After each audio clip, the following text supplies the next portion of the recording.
ஒரு அடர்ந்த காட்டில் பல விலங்குகள் மகிழ்ச்சியாக வாழ்ந்து வந்தன.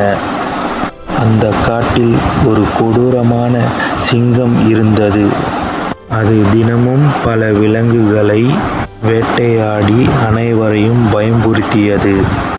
ஒரு நாள் எல்லா விலங்குகளும் ஒன்றாக கூடி, இனிமேல் ஒவ்வொருத்தராக செல்லலாம் சிங்கத்திடம். அப்படின்னா மற்றவங்க உயிரோடு இருப்பாங்கல்ல. அந்த வாய்ப்பு புத்திசாலி முயலுக்கு ஒரு நாள் கிடைத்தது. முயல் மெதுவாக தாமதமாக சென்றது. சிங்கம் ஏன் இவ்வளவு நேரம் என்று கேட்டது. முயல் பயப்படுவதைப் போல நடித்து, ஓ ராஜா, வழியில் இன்னொரு சிங்கம், நான் தான் காட்டுக்கு ராஜான்னு சொல்லுது. என்ன சொல்ற? சிங்கம் கடும் கோபத்துடன் அது எங்கே என கேட்டது. முயல் சிங்கத்தை ஒரு ஆழமான கிணற்றுக்கு அழைத்து சென்றது. அதோ உள்ளே இருக்கின்றது. சிங்கம் கிணற்றில் பார்த்தது. இன்னொரு சிங்கமா?